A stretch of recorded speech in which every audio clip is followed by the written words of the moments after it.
Good morning எல்லாருக்கும் happy Wednesday. இன்னைக்கு வந்து நம்ம வீட்டில் என்ன சமைச்சிருக்கோம் அப்படின்னு பார்த்துருவோமா.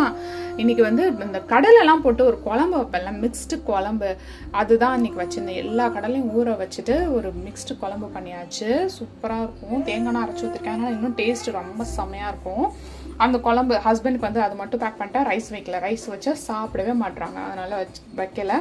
அப்புறம் வந்து அவங்களுக்கு குக்கும்பர் வந்து பெப்பர் அண்ட் சால்ட் போட்டு வச்சாச்சு. அதே மாதிரி பாயில்டு எக்கும் காடை முட்டையும் வந்து பாயில் பண்ணி பெப்பர் அண்ட் சால்ட் போட்டு வச்சுட்டேன்.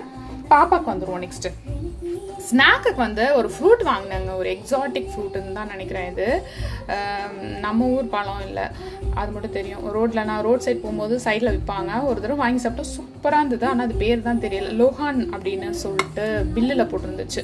இது உள்ளார ஒரு ஒரு சீடு ஒன்று இருக்கும், சூப்பராக இருக்கும், ஆனால் செம்ம ஸ்வீட்டாக. அது நேற்று பார்த்தேன், அதனால் அது வாங்கியாச்சு.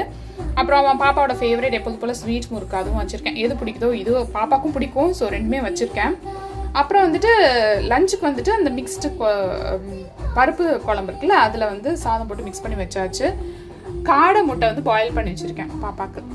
சாப்பிட்டதுக்கப்புறம் சாப்பிட்றதுக்கு காஜு கட்லி எப்பொழுதும் போல் தீர்ற வரைக்கும் இதே தான் நம்மளுக்கு. ஸோ அவ்வளோதாங்க இன்னைக்கு. ரொம்ப சிம்பிளாக பாப்பாவோட லஞ்சு வீட்டில் சமைச்சது எல்லாம் ஓவர். நாளைக்கு என்ன பண்ணுறேன்னு நாளைக்கு பாப்பா மாமாக்கெல்லாம் எல்லாருக்கும் have a nice day. Bye.